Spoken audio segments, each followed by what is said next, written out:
Na nossa época, somos chamados de X-Men.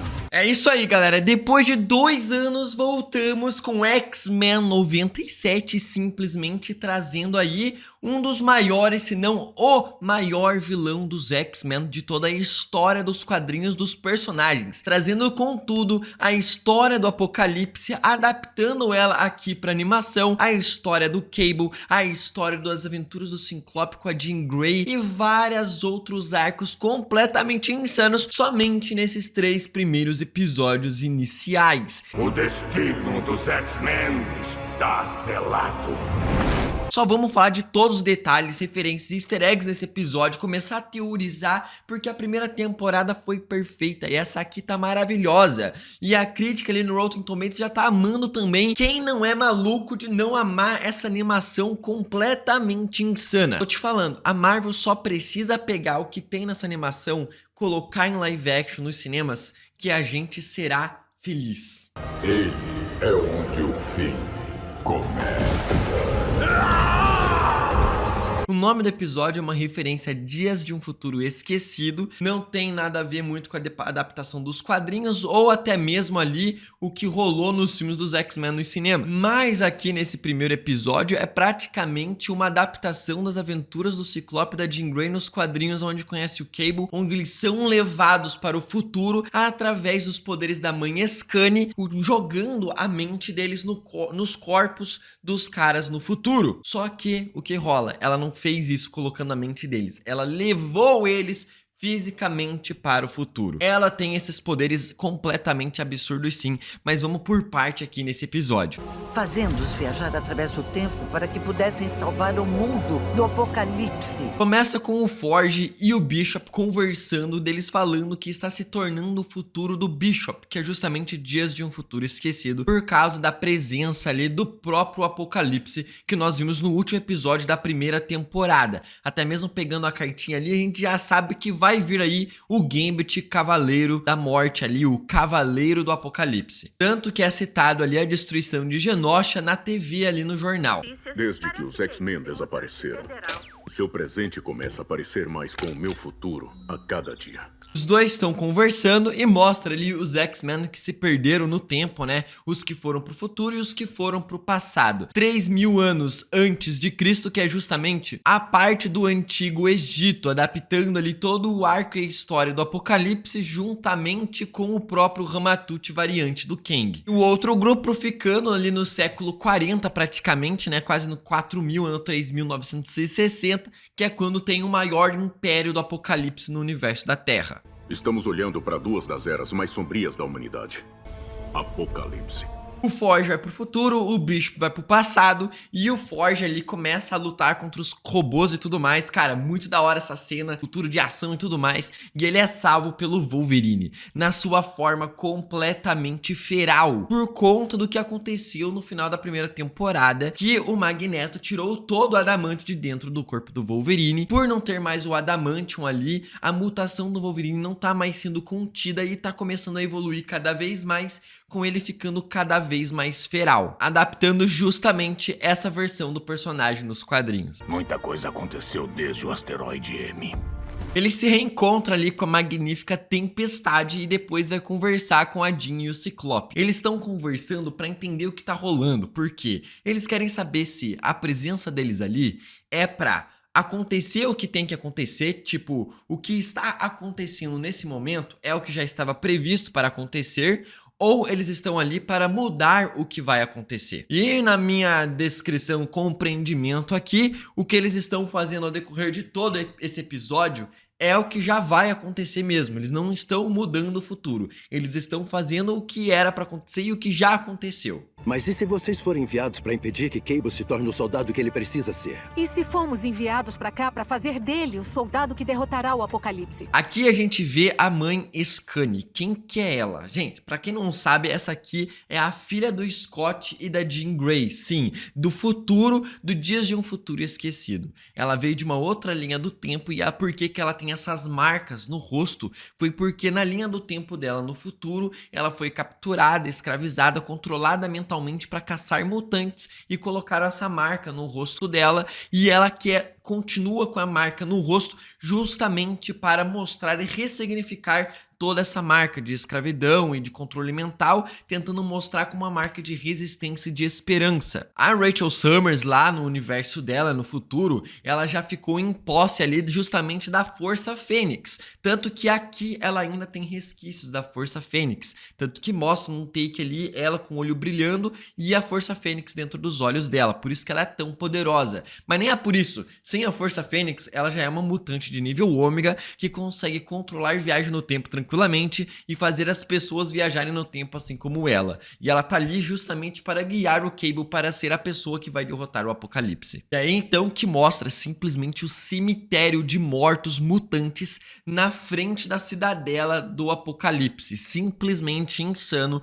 Com certeza a galera mais maníaca aí da internet de referências vai saber os 300 mutantes que estão mortos ali. Ali temos justamente o servo do Apocalipse falando que o corpo do Cable é o corpo perfeito para ele nunca mais precisar ficar se regenerando. Localizamos um novo receptáculo em potencial para o Senhor. E que o Cable é a peça perfeita para ele conseguir ter o seu corpo para se ascender como uma divindade praticamente. Isso aqui é total adaptação da história dos quadrinhos Aventuras de Ciclope da Jean Grey no futuro. E você vai estar me perguntando por que o Apocalipse tem esse sarcófago ali, né? Essa prisão ali, essa regeneração. É praticamente um local que ele tem que entrar de tempos em tempos depois de quando ele começa a sofrer muitas mutações e danos no seu corpo por causa das lutas que ele tem, e ele tem que entrar lá para se regenerar, porque é muita energia cósmica, é muito poder cósmico e muitos poderes dentro do corpo dele, e o corpo não consegue aguentar por muito tempo, e ele tem que ficar trocando de corpo em corpo ou ficar se regenerando dentro desse sarcófago. Um corpo que vai garantir que nunca precise passar pela dor da regeneração outra vez. E o Cable é o corpo perfeito justamente porque o Senhor Sinistro criou o Cable ali, né, com o Scott Summers e o clone da Jean Grey para criar o gene perfeito ali do corpo, construção de DNA genética perfeita, e é por isso que o Cable seria o corpo perfeito para o Apocalipse. Ele foi criado para derrotar o Apocalipse, então o Apocalipse quer falar, quer saber? Se ele foi criado para me derrotar, então vou usar ele como minha arma perfeita e o meu corpo perfeito. Um garoto que os Ascani veem como seu futuro salvador. Tragam até mim. E aqui mostra justamente depois a Jean ensinando o Cable a controlar a sua telepatia, já que se ele não focasse o tempo inteiro para conter ali esse vírus robótico no corpo dele, ele seria um mutante extremamente poderoso telecineticamente e psiquicamente. Então o cara tem que estar concentrando todo o seu poder quase focado para que ele não pudesse morrer por causa do vírus tecnológico. É difícil de acreditar que uma criança lutando com uma doença vai crescer para enfrentar o apocalipse. Acredita em mim, garoto. É exatamente por isso que vai ser você. E então eles são atacados pelos 4 cavaleiros do Apocalipse.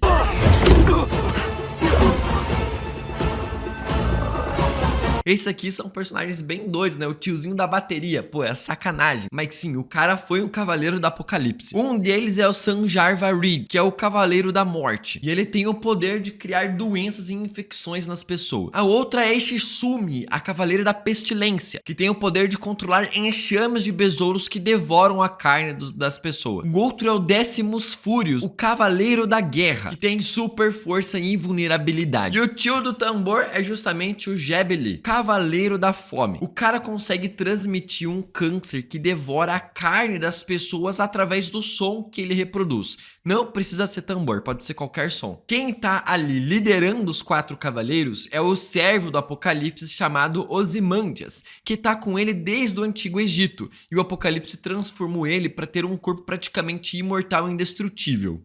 Quanto antes você aceitar isso, mais rápido se libertará.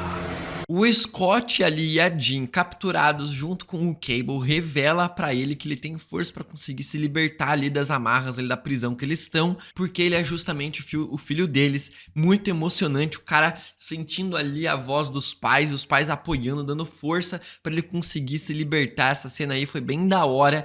Por que fizemos isso? Havia alguma coisa errada em mim?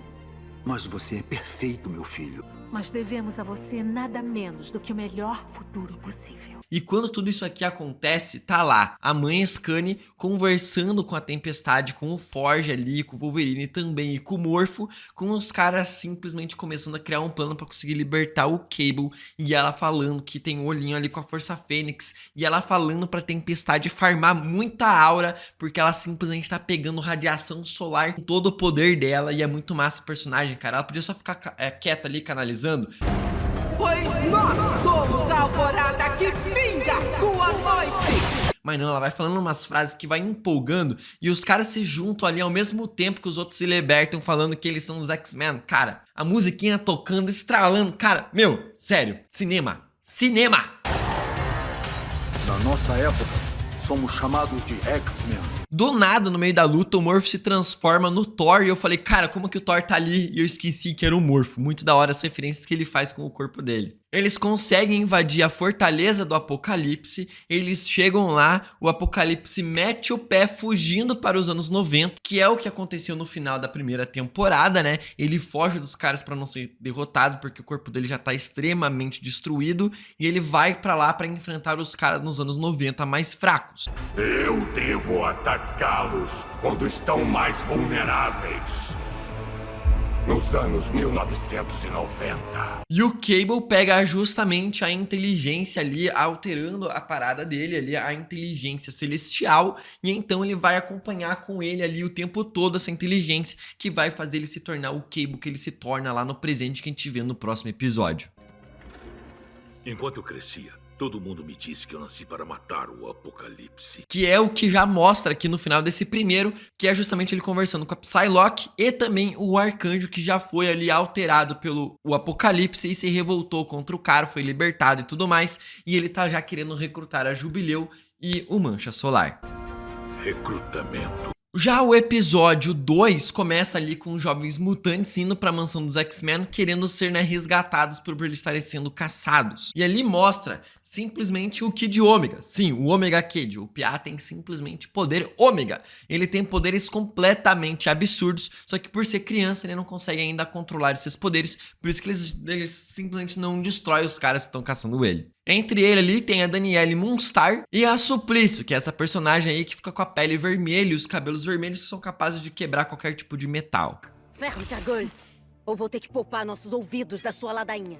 Eles são salvos, né, praticamente presos pela X-Force, que trabalha para o governo americano que tá caçando os mutantes por causa da destruição de Genosha. Ali tá a Polaris, sim, filha do próprio Magneto, irmã da Feiticeira Escarlate e também do próprio Mercúrio. Temos o irmão do Ciclope, o Havoc, a Lupina, o Homem Múltiplo, o Fortão, que são liderados pela Val Cooper. Esses personagens aqui, quem joga Marvel Snap já conhece eles. Até porque nós somos os heróis aqui. E o Cable aparece ali no fliperama para recrutar a Jubileu e também o Mancha Solar, tentando ali recrutar os caras. Eles aceitam e tem a abertura completamente diferente, voltada para X-Force. E olha só o episódio fazendo referência para os brasileiros aqui, ainda mais em momento de Copa, porque a gente vai ganhar o Hexa esse mês aqui. Tô iludido pra caramba, é só a gente destruir a França e a Argentina tranquilamente, né? E tem ali um carnavalzinho rolando. E eles lutam simplesmente contra o Abram Quierros, que o cara é praticamente um cavaleiro do Apocalipse aqui. Eles matam o cara querendo informações do Apocalipse e isso deixa justamente a Jubileu de cara. Depois, né, que eles tentam ler a mente do cara e não conseguem saber as respostas completas, a não ser porque eles foram impedidos por cristais, que leva justamente a Emma Frost. Eu só conheço uma telepata que tem uma quedinha por diamantes. A Emma Frost vende a informação pra eles, onde eles podem encontrar mais respostas, só que na verdade ela passou a perna nos caras, entregando eles pra X-Force. Os caras dão uma luta ali, mas conseguem escapar, exceto pela Jubileu. Jubileu, não! que prendem ela e ela conversa justamente com a Polaris, que já fez parte dos X-Men em X-Men 97, nas primeiras temporadas antigas lá. Você saiu dos X-Men pra trabalhar com esse cara? E ela consegue convencer ela ali na prisão pra conseguir libertar ela e todos os presos sem saber meio que de nada, né? Isso. Mas ele tá numa missão da qual vale a pena participar. Então a Jubileu começa a derrotar todo mundo ali numa cena mó Guardiões da Galáxia, botando ali o fone de ouvido, lutando enquanto tá escutando uma musiquinha, e ali vemos algumas referências a mutantes que ela consegue salvar. O Kid Ômega, as irmãs Cuco, gêmeas com mente coletiva, o Glob Herman, mutante que já apareceu em Genosha na primeira temporada, a Pixie, a Nolly, Angel, o Chamber e a Nature Girl. Cable consegue até a Jubileu salvar e ajudar todos os mutantes que estavam presos, só que agora os caras já não conseguem ser revelados para todo o planeta, né? Sendo caçados pela X-Force publicamente. Parabéns, equipe. Sermos fugitivos nacionais vai nos ajudar muito a não chamar a atenção. E termina esse segundo episódio com o Cable lá no futuro enviando todos os X-Men para os anos 90 de novo. Eu te amo, filho. Adeus, Milton. Então, praticamente, esse Cable aqui do presente já viveu o que o Cable ali do futuro, criança, tá ali vivendo lá no futuro. Então, tipo, sabe? A história do cara não é cronologicamente pra ele. Crianças são mais duronas do que você acha. E o episódio 3 é focado justamente no passado, com a galera que está no Antigo Egito, com o Apocalipse no chamado de Ensabanur. Ele sendo o rival maior ali, justamente do Ramatut, que é uma variante do Kang. E o episódio já começa com o próprio Magneto passando ali sua visão de mutante superior, né? Que ele quer libertar e controlar, que eles não devem ser escravizados e tudo mais. E tentando manipular e meio que converter para sua visão o Apocalipse, para ele não se tornar o Apocalipse do futuro.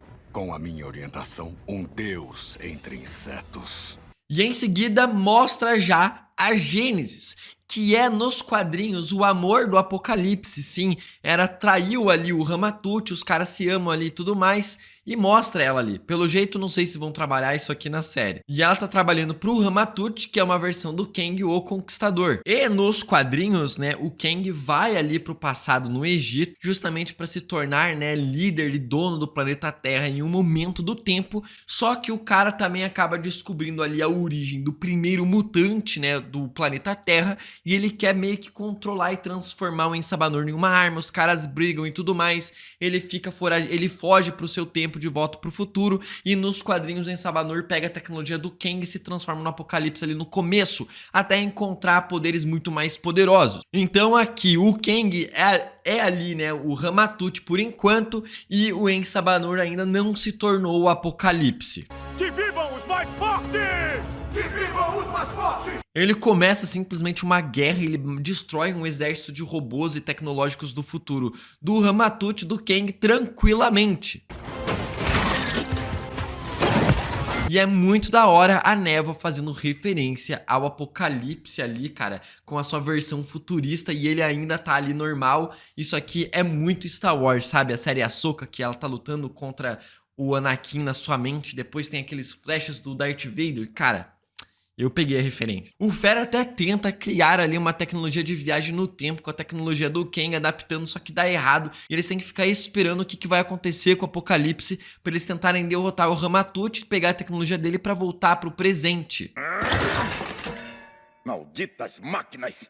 Aí os X-Men, né, o Magneto e o Xavier, tentam mudar a mente do Apocalipse para ele não se tornar o Apocalipse no futuro. Eles acham que eles podem mudar o passado estando ali. E, cara, eu acho que não. Tudo isso aqui que eles estão fazendo vai justamente transformar o Apocalipse no Apocalipse. E a gente tá praticamente vendo a história de origem do personagem. Você me enganou, seu povo. Eu sinto muito, Nos. O Charles entra ali na mente do general ali do Ramatut, ele consegue ouvir uma voz completamente absurda e poderosa que fala de um poder cósmico absurdo escondido, que ele quer tentar entender o que é isso aqui, que é muito mais poderoso que o professor Xavier. Ele é onde o fim começa. E é o que tem já nos quadrinhos, né? É praticamente uma tecnologia cósmica celestial que vai dar a armadura do Apocalipse para o Apocalipse. Então a gente provavelmente vai ver isso aqui mais pra frente. O Bao ali, né, o cara que liberta e encontra o Apocalipse ali, criança ainda, consegue desmascarar os X-Men, fazendo o Apocalipse revoltar contra eles, saindo na porrada até o Bispo se revelar e ajudar eles. Temos que levar vocês pra casa antes que ele volte. E termina o episódio simplesmente o Ramatut e o Kang destruindo a base para ele matar o Apocalipse, para tentar pegar a tecnologia ali que o Apocalipse vai tentar pegar também. Tá todo mundo querendo disputar esse poder absurdo para conseguirem voltar pro tempo, conseguir ter mais poder de controlar o tempo, pro Apocalipse ficar mais forte e tudo mais. Então a gente tem simplesmente 3 primeiros episódios insanos, absurdos e cara, essa temporada tem tudo pra ser melhor que a primeira.